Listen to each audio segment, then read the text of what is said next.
ഇതിന്റെ പേരിൽ അവനെ വേദനിപ്പിക്കരുതെന്നൊരു അപേക്ഷ ലച്ചുവിനെ സ്നേഹിക്കുന്ന ഈ നാട്ടുകാർക്ക് വേണ്ടി ഞാൻ നിങ്ങളുടെ മുമ്പിൽ വയ്ക്കുകയാണ്. കല്യാണം കഴിഞ്ഞതിന് ശേഷം അവന്റെ കൂടെ അവൾ ഈ നാട്ടിൽ വന്നിട്ടുണ്ടോ? എത്രയോ തവണ.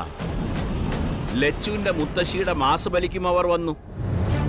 ഞാനല്ലേ അവർക്ക് സദ്യ വിളമ്പി കൊടുത്തത്. അന്ന് കുറെ കഴിഞ്ഞിട്ടാ അവർ ഇവിടെ നിന്ന് മടങ്ങിപ്പോയത്. പിന്നെ അടുത്തിടെ സഞ്ജു ഇവിടെ വന്നിരുന്നു. അവരുടെ വിവാഹ ആൽബം വാങ്ങാൻ സ്റ്റുഡിയോയിൽ വന്നു. അതെന്റെ കയ്യിലുണ്ടായിരുന്നു. ഞാനത് ലച്ചുവിന് കൊറിയർ ചെയ്ത് കൊടുക്കുകയും ചെയ്തു. മംഗലശ്ശേരി എന്നോ മറ്റോ ആണ് വീട്ടുപേര്. എന്തിനേറെ പറയുന്നു, നാണോ മാനോ ഇല്ലാതെ ആനന്ദവല്ലിയും മരുമോളും അവരുടെ വീട്ടിൽ പോയി കുറച്ചു ദിവസം പുറത്തു. എന്തോ നല്ല കാശ് തടഞ്ഞിട്ടുണ്ട്. അതും കൊണ്ട് അവർ ഈ നാട് വിട്ടു പോയത്. ചന്ദ്രൻപിള്ള കമ്മിറ്റി ഓഫീസ് തിരക്കുന്നുണ്ട്. താൻ ചെല്ല്. ശരി, ഞാനങ്ങോട്ട് ചെല്ലട്ടെ. അന്നദാനം കഴിഞ്ഞിട്ട് പോയാൽ മതി. കമ്മിറ്റി ഓഫീസിലിരിക്കാം. ശരി. അപ്പോ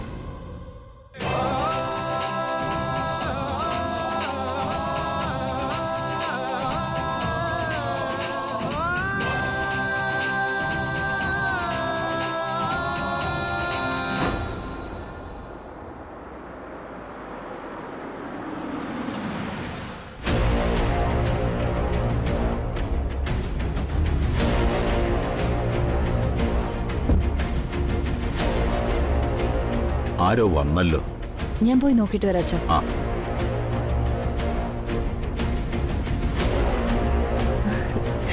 ഇതാരാ? ആഹാ, എല്ലാരും ഉണ്ടല്ലോ. എനിക്ക് അകത്തേക്ക് വരാവോ? അതെന്തൊരു ചോദ്യമാ. നിനക്ക് ഇവിടെ വരാനായി പെർമിഷൻ വേണോ? വാ വാ. അല്ല, സഞ്ജന ഇന്ന് പോകും നാളെ പോകും എന്നൊക്കെ പറയുന്നുണ്ടെങ്കിലും നാട്ടിൽ തന്നെ ഉണ്ടല്ലോ. ഇത്രയും ദിവസം ഇവിടെ നിൽക്കാൻ വീട്ടുകാർ സമ്മതിക്കോ കുട്ടി? ഞാൻ ഈ നാട്ടിൽ നിന്ന് പോണോന്നല്ലേ അമ്മയുടെ ആഗ്രഹം. കുറച്ചു ദിവസം കൂടി ഞാൻ ഇവിടുത്തെ ശുദ്ധമായി ശ്വസിച്ചൊന്ന് ജീവിച്ചോട്ടെ അമ്മ. ഞാൻ വേറൊന്നും ഉദ്ദേശിച്ചു പറഞ്ഞതല്ല മോളെ. സഞ്ജനയ്ക്ക് ഇവിടെ നിൽക്കേണ്ട വല്ല കാര്യമുണ്ടോ? ബിസിനസ്സിൽ മമ്മിയെ ഹെൽപ്പ് ചെയ്യേണ്ട സമയമൊക്കെ ആയി. ആഗ്നേയ ഗ്രൂപ്പ് എന്ന് പറഞ്ഞ ഇവിടെ അറിയാത്ത ആരാ ഉള്ളത്?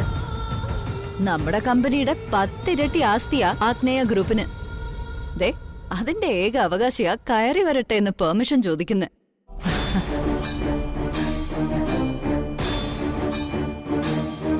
സഞ്ജനയ്ക്ക് എന്താ കുടിക്കാൻ വേണ്ടത്?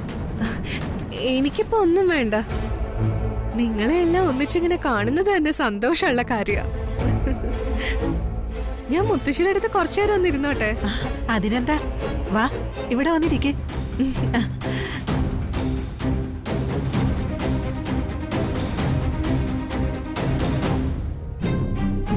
കുട്ടി, കുട്ടിയുടെ അമ്മയുടെ പേരെന്താ? നന്ദന വർമ്മ. നാട്ടിലെവിടെയാ മോളെ നിങ്ങളുടെ ശരിക്കുമുള്ള സ്ഥലം? ഞാൻ ജനിച്ചതും വളർന്നതും ഒക്കെ മുംബൈയിലാ. ഓ. ഡാഡിയുടെ സ്ഥലം പാലക്കാടാണെന്ന് പറഞ്ഞു കേട്ടിട്ടുണ്ട്. മമ്മിയുടെ സ്ഥലം കൃത്യമായിട്ട് എനിക്ക് അറിയില്ല. നമ്മുടെ ഷെയർ വാങ്ങാനല്ലേ സഞ്ജന ഇവിടെ വന്നത്? പഠിക്കുന്ന കാലത്ത് ശ്രീകുട്ടി ഫ്രണ്ട്സിനെ കുറിച്ച് പറയാറുണ്ട്. സഞ്ജന എന്ന പേര് ഞാൻ കേട്ടതായിട്ട് ഓർക്കുന്നില്ല. അത് എന്റെ കുറ്റാണ് ആന്റി. എനിക്ക് എല്ലാരെയും ഇഷ്ടം. എന്നെ ആരെ സ്നേഹിച്ചില്ലേലും ഞാൻ എല്ലാരെയും സ്നേഹിക്കും. കമ്പനിയുടെ ചാരിറ്റി പ്രവർത്തനങ്ങളൊക്കെ നോക്കുന്നത് ഞാനാ.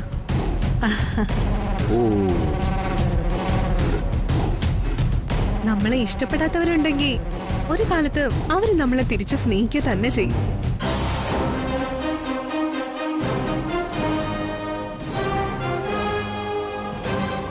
നമ്മൾ എത്ര കൊടുത്താലും തിരികെ കിട്ടാൻ വൈകി പോകുന്നത് സ്നേഹം മാത്രം. ആഹാ, മോള് കാണുന്നത് പോലെയൊന്നും അല്ലല്ലോ. എനിക്ക് നിന്നെ ഇഷ്ടായി.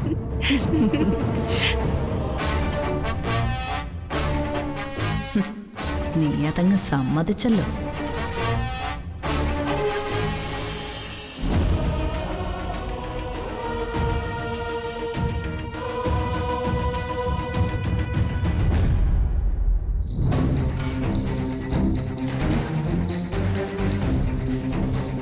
ചേച്ചി, ആ സഞ്ജന വന്നിട്ടുണ്ട്.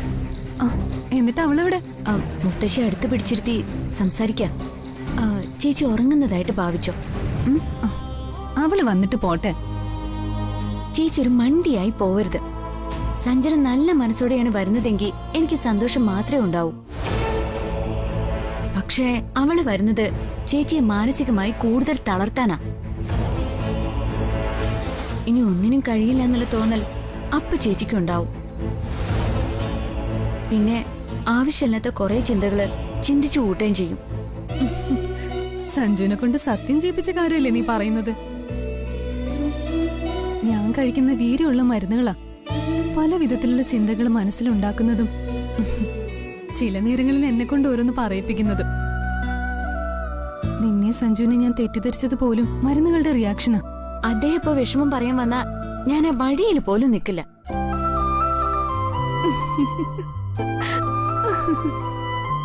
എന്റെ ദൈവമേ, എനിക്കത് ഓർക്കാൻ കൂടി വയ്യ. നീ ഇവിടെ ഇരിക്കെ.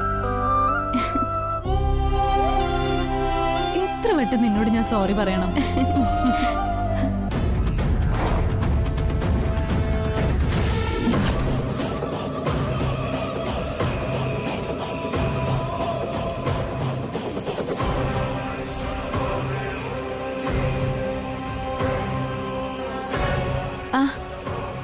ചേച്ചി, സഞ്ജന വന്നല്ലോ. എന്തൊക്കെയുണ്ട് സഞ്ജന വിശേഷങ്ങള്? സഞ്ജനയ്ക്ക് മടങ്ങി പോകാനുള്ള സമയമൊന്നും ആയില്ലേ? ഇനിയിപ്പോ ന്യൂ ഇയർ ഒക്കെ കഴിഞ്ഞിട്ടേ പോകുന്നുള്ളൂ എന്ന് സഞ്ജന മുത്തശ്ശിയോട് പറയുന്നത് കേട്ടു. ആണോ സഞ്ജന? ന്യൂ ഇയറിന് ശേഷവും ഞാൻ ഇവിടെ തന്നെ ഉണ്ടാവും. നിനക്കിപ്പോ എങ്ങനെയുണ്ട്? എനിക്കെന്ത് മാറ്റം വരാനാ? ഇത് തന്നെ അവസ്ഥ. എങ്കിൽ പിന്നെ അതുമായിട്ട് പൊരുത്തപ്പെട്ടു പോവല്ലേ വേണ്ടത്. ചേച്ചിക്ക് അതിനുള്ള ആത്മവിശ്വാസമൊക്കെ ഉണ്ട്. അല്ലെങ്കിൽ വിവാഹത്തിന് ഓക്കെ ആണെന്ന് പറയോ?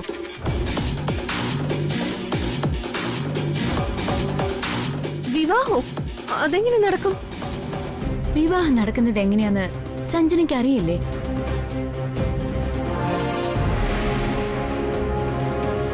വീൽ ചെയറിലിരുന്നുള്ള വിവാഹം വേണ്ടെന്ന് ഞാൻ പറഞ്ഞതാ. സഞ്ജുന് എന്റെ പ്രയാസം അറിയില്ലല്ലോ. നീ സത്യമാണോ പറയുന്നത്? അതെന്താ നീ അങ്ങനെ ചോദിച്ചേ? ഞങ്ങളുടെ വിവാഹ നിശ്ചയം ഓൾറെഡി കഴിഞ്ഞതല്ലേ.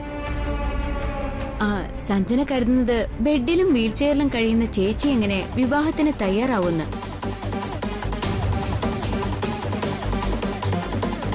പക്ഷേ സ്നേഹിച്ചവർക്ക് എന്തൊക്കെ പ്രതിസന്ധികൾ വന്നാലും വേർപിരിയാൻ കഴിയോ? ക്ഷേത്രത്തിൽ വെച്ചൊരു താലി കെട്ടിയാലും വിവാഹമല്ലേ?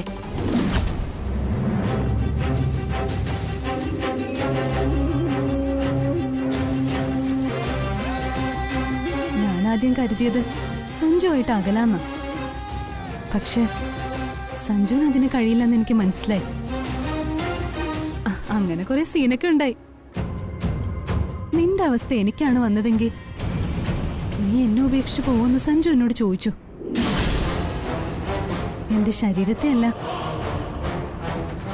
മനസ്സിനെ ഞാൻ സ്നേഹിച്ചതെന്ന് പറയാൻ ഒരു പുരുഷനുണ്ടെങ്കിൽ ജീവിക്കാൻ വേറെ എന്ത് വേണം? എനിക്കൊന്നും നഷ്ടമായിട്ടില്ലെന്നല്ലേ കരുതാൻ? ശരിയല്ലേ സഞ്ജന?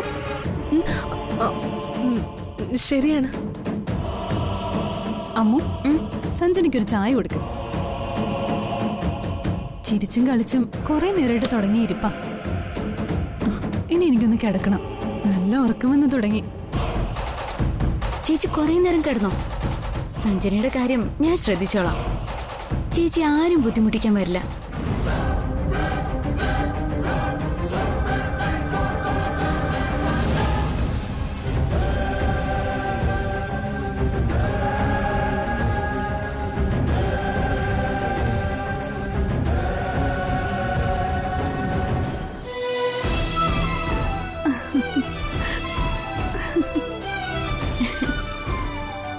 അവള് പോയോ? ഇപ്പൊ പോയെങ്കിലും അവൾ ഇനിയും ലോഹ്യം കൂടാൻ വരും. ചേച്ചി ഒട്ടും അഴിഞ്ഞു കൊടുക്കരുത്. അതിന് എന്റെ കൂടെ നീയില്ലേ?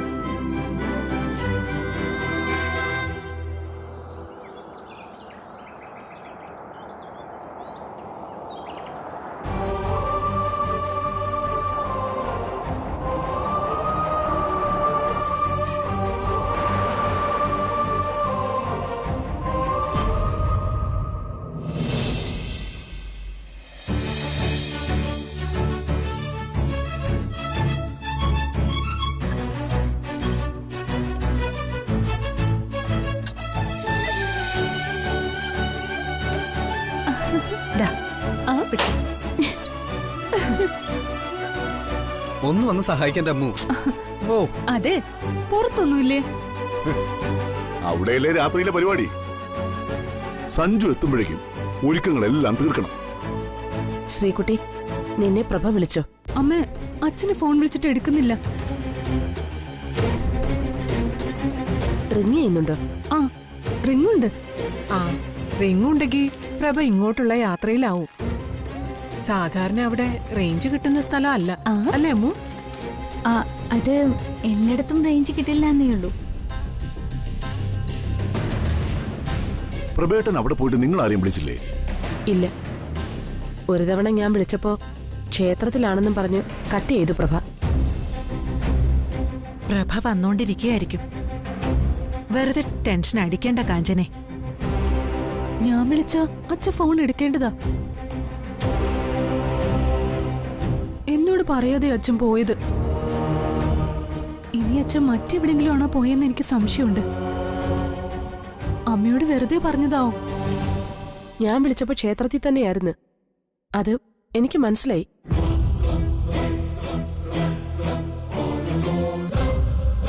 അമ്മുവിന്റെ ഭർത്താവിനെ പറ്റി അന്വേഷിക്കാനാ സത്യത്തിൽ പ്രഭേട്ടൻ പോയിരിക്കുന്നെ.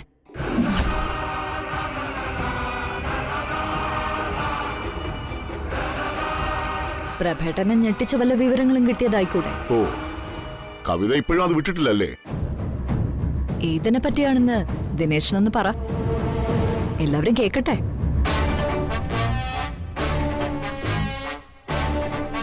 അമ്മൂനെ ഉന്നം വെച്ച് കവിത എന്ത് വില കുറഞ്ഞ ആരോപണങ്ങൾ കൊണ്ടുവന്നാൽ ഞാൻ തിരിച്ചടിച്ചിരിക്കും.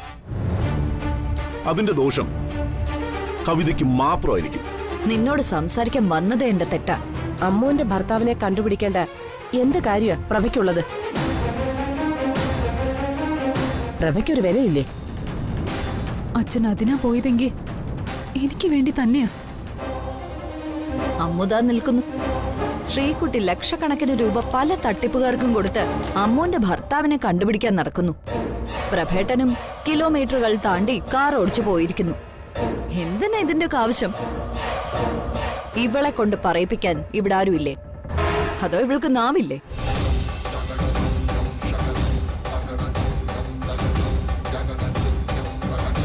ഇവൾ പറയില്ല എന്ന നിലപാടിലാണെങ്കിൽ എന്ത് വിശ്വാസത്തിലാ ഇവളെ ഇവിടെ വെച്ച് പൊറപ്പിക്കുന്നേ? ഒന്നാന്തരം തട്ടിപ്പുകാരിയും കള്ളിയും അല്ലേ ഇവൾ? അമ്മുനെ കള്ളി എന്ന് പറഞ്ഞ് കവിത ആക്ഷേപിക്കരുത്. ഇവളെ ആ പയ്യൻ രക്ഷിക്കാൻ മാത്രം ചെയ്തെന്ന് എല്ലാവർക്കും അറിയാം. അവൻ വേറൊരു പെൺകുട്ടിക്കൊപ്പം ജീവിക്കുന്നുണ്ടെന്നാ അമ്മു പറഞ്ഞത്. അവനെ വേദനിപ്പിക്കാതിരിക്കാനാ അമ്മു ശ്രമിക്കുന്നത്. നല്ലൊരു മനസ്സുണ്ടായിട്ടല്ലേ ഇവളത് ഉള്ളിൽ തന്നെ വെക്കുന്നത്. അമ്മുവിന്റെ കല്യാണം നടത്തിയത് നമ്മളല്ല. നമുക്കത്തരം കാര്യങ്ങളിൽ ഒരു ബന്ധവുമില്ല. ഒരു കണക്കിനെ ഇവിടെയാ ഇവിടെയുള്ളവർ വേട്ടയാടുന്നത്. അമ്മുവിന് ഇഷ്ടമില്ലാത്തതിന്റെ പിറകെ പോകേണ്ട കാര്യമില്ല. അച്ഛൻ പറഞ്ഞത് തന്നെ സത്യം. അവന്റെ കൂടെ ജീവിക്കാൻ അമ്മു തയ്യാറാവാത്ത കാലത്തോളം ഈ അന്വേഷണം നിങ്ങളൊന്ന് നിർത്ത്. നിനക്കെന്താ കാവേരി ഇതിൽ ഇത്ര വലിയ ഉത്കണ്ഠ? അമ്മുവിന്റെ സങ്കടം കാണാൻ കഴിയാഞ്ഞിട്ട് തന്നെയാ. ഇങ്ങനെയുണ്ടോ മനുഷ്യന്മാര്? അമ്മു, ഇവരുടെ ഈ വിചാരണയ്ക്കൊന്നും നീ കൂട്ടു നിൽക്കണ്ട. നീ പോയേ.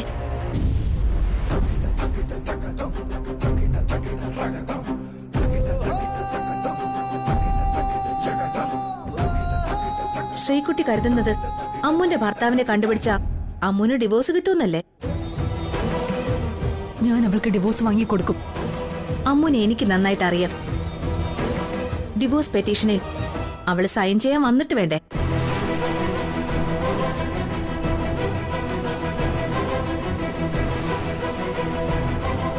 എന്നോട് അമ്മു പറഞ്ഞതാ അത്.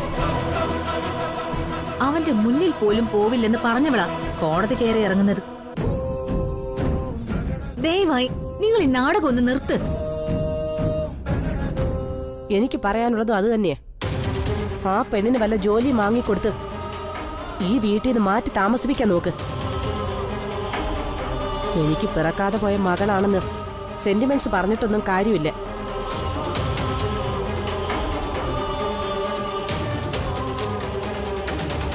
അവളെ ഇവിടെ നിർത്തിക്കൊണ്ടു പോകുന്നത് ഈ കുടുംബത്തിന് ദോഷമായിട്ട് മാറും. അതിലെന്താ വലിയ ചിക്കിത്ര സംശയം? ഇനി ഒരു കാര്യം കൂടി ഞാൻ പറയാം. നിങ്ങൾക്കാർക്കും അറിയാത്ത പല കാര്യങ്ങളും ഇവിടെയുള്ള 3 പേർക്കറിയാം. ഈ വീട്ടിലൊരു ഗ്രൂപ്പ് സ്വന്തമായി ഉണ്ടാക്കിയിട്ടാ അമ്മു എന്ന ലക്ഷ്മി ഇവിടെ ചുവടുറപ്പിച്ചു നിൽക്കുന്നത്.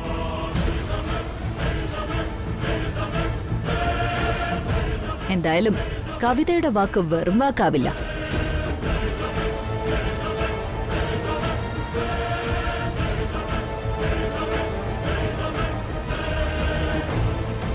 എവിടേക്കാ ഈ സംസാരിച്ചു നിന്നത്? പ്രഭ വരട്ടെ. ഈ അന്വേഷണം എനിക്ക് ഇന്ന് അവസാനിപ്പിക്കണം. കവിത ഒരു സൈക്കോളജിസ്റ്റിനെ കാണിക്കേണ്ട സമയം ഓൾറെഡി കഴിഞ്ഞു. ഓഫീസിന് ഇതൊക്കെ തന്നെ കാണിച്ചു കൂട്ടുന്നത്. സഞ്ജുവിനോടാണെങ്കിലോ മുഖത്തടിച്ച പോലത്തെ ഒരു പെരുമാറ്റമാ. പ്രായം കൂടി വരുമ്പോ ഫ്രസ്ട്രേഷൻ പുറത്തിയാടി വരുക. ദിനേശ് ഏട്ടനൊന്ന് നാവടക്കുന്നുണ്ടോ? പറഞ്ഞു പറഞ്ഞു അതിന് കടക്കുക. ആർക്കാടി ഇതൊക്കെ അറിയാത്തത്? രാജു, നീ വാടാ, ബാക്കി പണി വീടിന് പുറത്താ.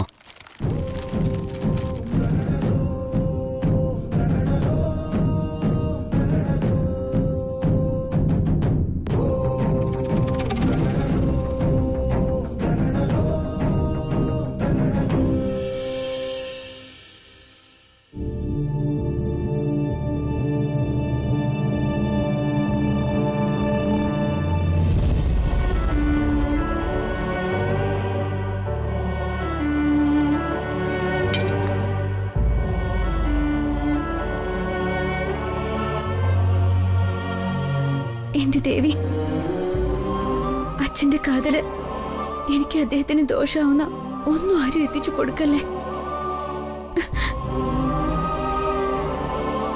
പൂജകൾ നടത്തിയ സമാധാനത്തോടെ അച്ഛൻ മടങ്ങി വരണേ.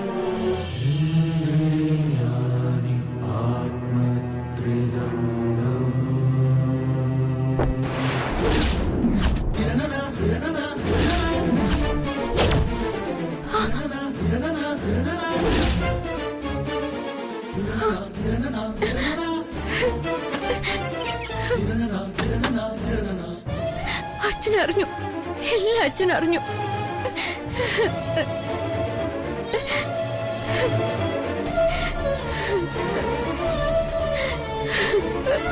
അമ്മു, നീ എന്തിനാ കരയുന്നേ? അച്ഛനാ സത്യം അറിഞ്ഞു രാജുവേട്ടാ. അത് നീ എങ്ങനെ അറിഞ്ഞു? ദേവി എനിക്ക് സത്യം കാണിച്ചു തന്നു. കത്തിക്കൊണ്ടിരുന്ന തിരുനാളം കെട്ടുപോയത് അനർത്ഥം സംഭവിക്കാൻ പോകുന്നല്ലേ. ദേവി തന്ന സൂചനയാ. തിരി അണഞ്ഞു പോയെന്ന് കരുതി നീ ഓരോന്ന് ചിന്തിച്ചു കൂട്ടാതിരിക്കേ. പ്രഭയങ്ങൾ നിന്നെ പറ്റിയല്ല അന്വേഷിക്കാൻ പോയതെന്ന് വ്യക്തമായതല്ലേ. എന്തിനാ രാജുവേട്ടാ വെറുതെ എന്നെ ആശ്വസിപ്പിക്കാൻ ശ്രമിക്കുന്നേ? അച്ഛൻ പൂജ നടത്താൻ മാത്രം പോയതെങ്കിൽ എന്നോടത് പറയില്ലേ? എന്നെ കൂട്ടിന് വിളിക്കില്ലേ? ആരോടും പറയാതെ ഒറ്റയ്ക്ക് പോവായിരുന്നോ? അവിടെ ചെന്ന് ആരോട് ചോദിച്ചാലും എന്റെ കല്യാണക്കാരെ അവര് പറയും. താലി കെട്ടിയ ആളിന്റെ പേരും അവര് പറയും. സഞ്ജയ് കേട്ട് സംശയം തോന്നിയ അച്ഛൻ ഫോണിലൂടെ അദ്ദേഹത്തിന്റെ ഫോട്ടോ കാണിക്കില്ലേ? ഇത്രയും കാലം ദേവി എന്നെ കാത്തു. ഇനി ദേവിയിൽ നിന്നും ഒരു കാരുണ്യം എനിക്കുണ്ടാവില്ല. ഞാനിവിടുന്ന് പോവേണ്ട സമയം കഴിഞ്ഞു. പോവാത്തത് എന്റെ തെറ്റ്. ജീവൻ ഒടുക്കല്ലാതെ ഇനി ഒരു വഴി എന്റെ മുന്നിലില്ല. ചേച്ചിയുടെ മുന്നിൽ ചെന്ന് നിൽക്കാൻ ഇനി ഞാൻ ഉണ്ടാവില്ല.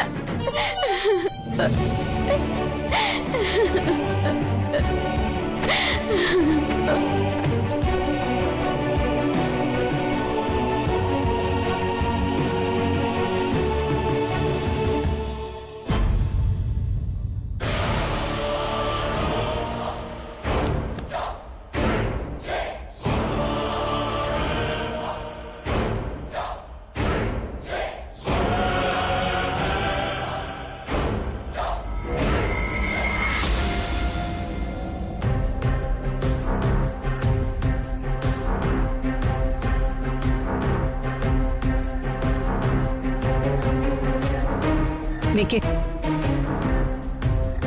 എന്താ മല്ലികെ, ഇവക്ക് എന്താ പറ്റിയത്?